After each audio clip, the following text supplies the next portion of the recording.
அதோட தான் இதான் என்னோடய ஃபேமிலி மேடம். எனக்கு எதுவுமே இல்லை மேடம். இவளே போயிட்டா. இதுக்கு மேலே என்னால் எதுவுமே பேசவும் முடியல மேடம். இவங்க சம்பாதிச்சு தான் எல்லாமே நாங்கள் சாப்பிட்றது எல்லாமே எனக்கு ட்ரீட்மெண்ட் பண்ணுறது எல்லாமே அவங்க தான் மேடம். இது வரைக்கும் நான் வேலை வெட்டிக்கே போனதில்லை மேடம். எனக்கு கல்யாணம் ஆகி 13 வருஷம் ஆகுது. நான் லவ் பண்ணி தான் கல்யாணம் பண்ணேன். லவ் பண்ணும்போதே எனக்கு அப்போ அந்த பிரச்சனை வந்துச்சு மேடம். அது தெரிஞ்சு தான் இவங்க கல்யாணம் பண்ணாங்க. இது வரைக்கும் என்ன அந்த நான் ஒரு பிறந்த குழந்தைய எப்படி பார்ப்பாங்களோ இன்னி வரைக்கும் என் பொண்டாட்டி அந்த மாதிரி தான் என்னை பார்த்தா. 100% அந்த மாதிரி தான் பார்த்தா.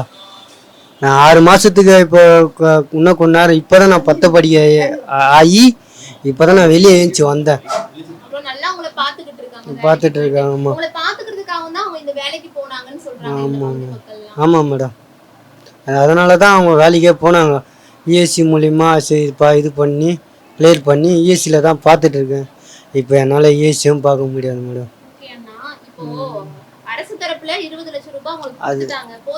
அது எப்படி மேடம் பத்தம் அதுங்களா?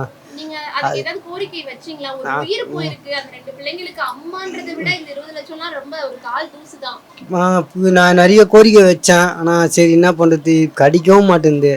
அதான் அரசாங்கம் எதனா வேலை பார்த்து கொடுங்க.